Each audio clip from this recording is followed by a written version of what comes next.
இன்றைய நம்பிக்கையின் வார்த்தை. துர்ச்செய்தியை கேட்கிறதினால் பயப்படான், அவன் இருதயம் கர்த்தரை நம்பித்திடனாயிருக்கும். சங்கீதம் அதிகாரம் 112 வசனம் 7. உறுதியான என்ற சொல்லுக்கு நம்பிக்கை, நிலையான அல்லது கடைபிடித்தல் என்று பொருள். இது ஒருவர் விசுவாசமுள்ள நபராக கொள்கையை ஆதரிப்பதில் நிலையான மற்றும் அசைக்க முடியாத நம்பிக்கையோடு இருப்பதை விவரிக்கிறது. உதாரணமாக, கடினமான சூழ்நிலையிலும் கர்த்தரை நம்பும் உறுதியான விசுவாசமுள்ள நபர். ஒரு உறுதியான நபரை தரையில் ஆழமாக வேரூன்றிய தடிமமான ஒரு பெரிய கேதுரு மரமாக கற்பனை செய்து பாருங்கள். புயலின் போது கூட அது உயரமாகவும் நிமிர்ந்தும் நிற்கிறது.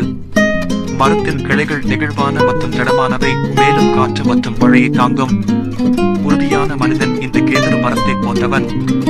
அவர்கள் தங்கள் நம்பிக்கைகள் மற்றும் கொள்கைகளில் ஆழமாக வேரூன்றியவர்கள்.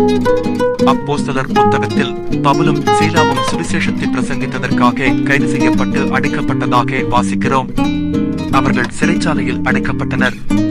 அவர்கள் கால்கள் துழுமரத்தில் மாட்டப்பட்டது.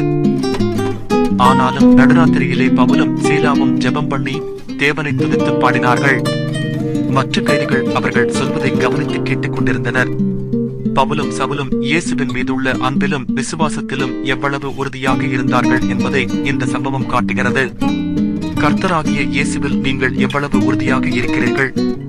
கர்த்தருடைய வார்த்தையிலும் இயேசுவுடனான உங்கள் தனிப்பட்ட உறவிலும் நீங்கள் வேரூன்றிக் கொள்ளுங்கள். அப்போது நீங்களும் உறுதியாகவும் அசையாமல் இருக்கவும் முடியும். ஜெபம். கர்த்தராகிய இயேசுவே, உமது வார்த்தையில் உறுதியாயிருந்து அதில் ஆழமாக வேரூன்ற எனக்கு உதவி செய்யும். ஆமென்.